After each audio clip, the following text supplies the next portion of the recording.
নমস্কার বন্ধুরা, আমি উত্তরা। আমার আরও একটি ব্লগে তোমাদের সকলকে স্বাগত জানাই। কেমন আছো বন্ধুরা? আশা করি সকলে খুব ভালো আছো, আমিও খুব ভালো আছি। তো আজকে হলো শুক্রবার, সময় এখন 9:30 মতো বাজে। তো অনুষ্কার আজকে লাস্ট পরীক্ষা ছিল, তো চলে এসেছি স্কুল থেকে। তার জন্যই আমি বসিয়ে দিয়েছি এখানে ওর জন্য পরোটা।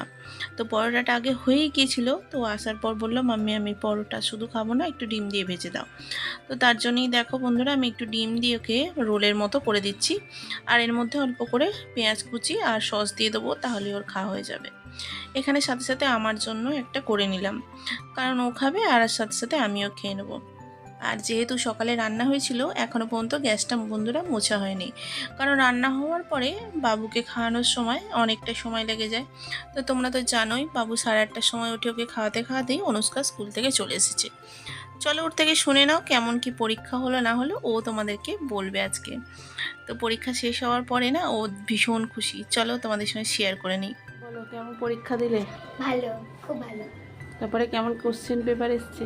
Question paper fill in the blanks 5টা এসছে 1 মার্কস করে, আর টিক দ্য কারেক্ট এসছে অপশনস দিয়ে 1 মার্কস করে, আর তারপরে ডু অ্যাজ ডাইরেক্ট সেগুলো দিয়েছিল, আর ব্রিফলি মানে যেগুলো আমাদেরকে সলভ করতে হবে, আর ডিটেইল মানে যেগুলোতে বড় বড় সাম করতে হবে।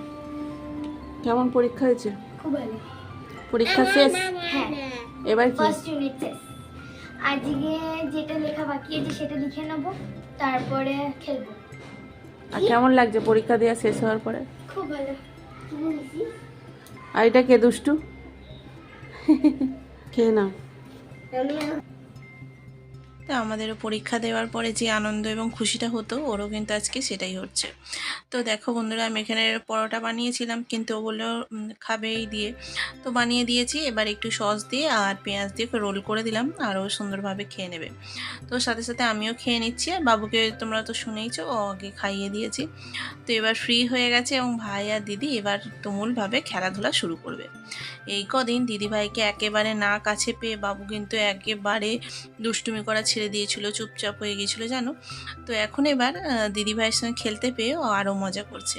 তো ওদেরকে খেলতে দিয়ে আমি চলে এসেছি এখানে অল্প করে মাছ ভাজা করতে, কারণ সকালে মাছটা বার করতে ভুলে গিয়েছিলাম। তো সেই জন্যে বরফও কিন্তু ছাড়েনি, তো অনেকটা পরে বরফ ছেড়েছে বলে এখন একটু করে দিচ্ছি।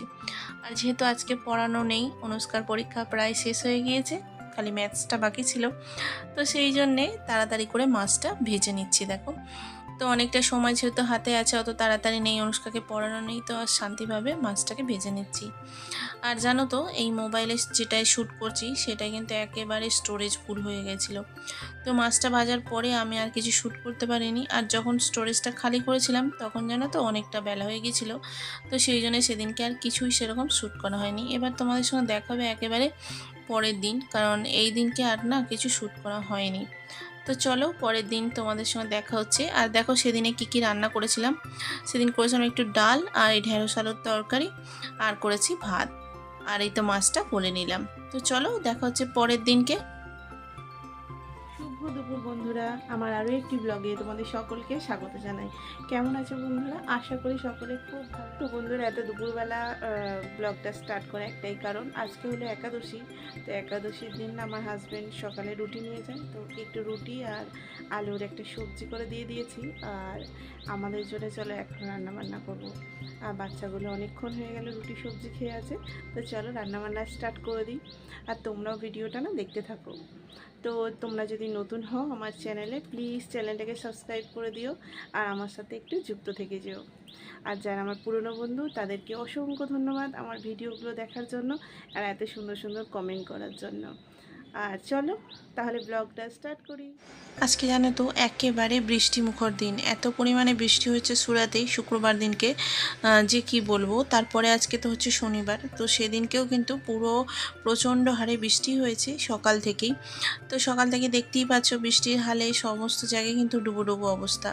তো চারিদিকটা একেবারে ভরে ভরে রয়েছে, আর গার্ডেনটার দিকে তো তাকানো যাচ্ছে না। তো এখন ওই জন্য বাচ্চাদেরকে বেশিরভাগ গার্ডেনে পাঠাচ্ছি না, এত বৃষ্টিতে বাচ্চারা গিয়ে কাদায় কিন্তু একেবারেই নাজেহাল হয়ে যাবে, তো সেই জন্য কিন্তু আমি পাঠাইনি। তো দেখো বন্ধুরা, এখানে রান্না বান্নার কাজের জন্য চলে এসেছি। তো এখানে দেখো কেটে নিয়েছি সমস্ত সবজিগুলো। চলো ভাতটাই আগে বসিয়ে দিই, কারণ অনেকটা বেলা হয়ে গিয়েছে। ভাতটা আগে হয়ে গেলে ওদিকের গ্যাসটাও ফাঁকা হয়ে যাবে।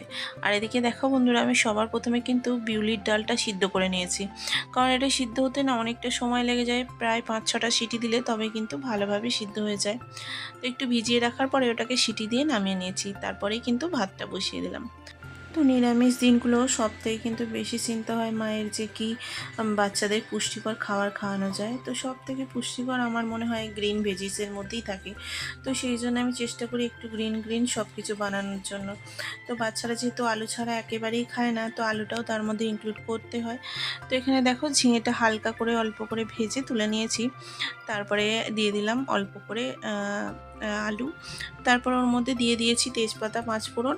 আর তারপরে দেখো আলুটা একটু ভাজা হয়ে গেলে আমি অ্যাড করে দিলাম এখানে লঙ্কা হলুদের গুঁড়ো। তো অল্প করে দেখো বেটে নিয়েছি আদা এবং জিরে, এটাকে কিন্তু আজকে মশলার মেইন উপকরণ। তো এইগুলো দিয়ে ভালোভাবে মশলাটাকে ভেজে নিচ্ছি। তো এইভাবে ভাজা করে নিলে না সবজির টেস্টটা দারুণ হয়। তো এখানে ভেজে রাখা ঝিঙেগুলো দিয়ে দিলাম, অল্প করে তেল দিয়ে ভেজেছিলাম হালকা করে। তো এবার দেখো বন্ধুরা, সবজিটা কিন্তু একেবারে কষানো হয়ে গিয়েছে। এর মধ্যে দিয়ে দিলাম জল, এবার এটা হতে থাকলো। আর ওদিকে দেখো বন্ধুরা, ভাতটাও কিন্তু হয়ে গিয়েছে। যেহেতু আগে ভাতটা বসিয়েছিলাম না, ভাতটা কিন্তু তাড়াতাড়ি হয়ে যায়। তো চলো এটাকে নামিয়ে রাখি। সকালে উঠে সমস্ত কাজকর্ম করার পর রান্না করার মজাই কিন্তু আলাদা। তো গ্রামের বাড়িতে যখন মা আমার এইভাবে রান্না করতো, সকালে সমস্ত কাজ করে নিতে তারপরে কিন্তু রান্না বান্না করতো, তখন কিন্তু আমার খুব ভালো লাগতো যে মা সুন্দরভাবে রান্না বান্না করার সময় হলে সুন্দরভাবে কিন্তু রান্নাটা করতে পারতো। তারপরে কিন্তু আমাদেরকে খেতে দিয়ে দিত, আর আমরা 10টার মধ্যে স্কুলে চলে যেতাম। তো আমরা যেহেতু তখন 10টা থেকে স্কুল শুরু, তো সেই জন্য কিন্তু আমাদের মা সকালে রান্না করে দিত। আমরা ভাত টাত খেয়ে দিয়ে দুজনে, বোন আর আমি দুজনে চলে যেতাম স্কুলে। তো আসার সময় কিন্তু অনেকটা বেলা হয়ে যেত, সেই জন্য মা একটু পরোটা করে রেখে দিত, ওগুলোই কিন্তু আমরা দু বোনে খেয়ে নিতাম। তো এইভাবে কাটতো আমাদের জীবন। আর এখন দেখো বন্ধুরা, যে থেকে বিয়ের পরে মেয়েদের কিন্তু জীবনটা একেবারে পাল্টিয়ে যায়। তো অন্যরকম দিন, অন্যরকম জীবন এবং অন্যরকম সমস্ত জিনিস। যখন আমি প্রথম এখানে আসি, জানো তো বন্ধুরা, প্রচণ্ড কিন্তু আমার খারাপ লাগতো যে মাকে ছাড়া আমি কিভাবে কি করব। তো আস্তে আস্তে সেটাই সহ্য হয়ে গিয়েছে, এখন আর সেরকম কিছু মনে হয় না। তো এখানে দেখো আদা জিরে বাটা দিয়ে ডালটা সাজিয়ে নিলাম। আদা জিরে বলছি, আদা মৌরি। তো চলো এখানে ভাজাটা করে নিয়েছি। আর যেহেতু আজকে বিউলির ডাল করেছি, সাথে একটু পাঁপড় ভাজা করে নিই, তাহলে কিন্তু সুন্দর খেতে লাগবে। চলো এখানে পাঁপড় ভাজা করে নিচ্ছি। আর আমার বকবক আজকে এই পর্যন্তই। ভালো লাগলে ভিডিওটা অবশ্যই লাইক করে দিও আর কমেন্ট করে দিও। আর চ্যানেল নতুন হলে সাবস্ক্রাইব করে দিও। দেখা হচ্ছে নতুন একটা ভিডিওতে, নতুন একটা ব্লগে। ততক্ষণের জন্য সকলে ভালো থাকবে, সুস্থ থাকবে এবং সকলে সাবধানে থাকবে। চলো দেখা হচ্ছে নতুন একটা ভিডিওতে।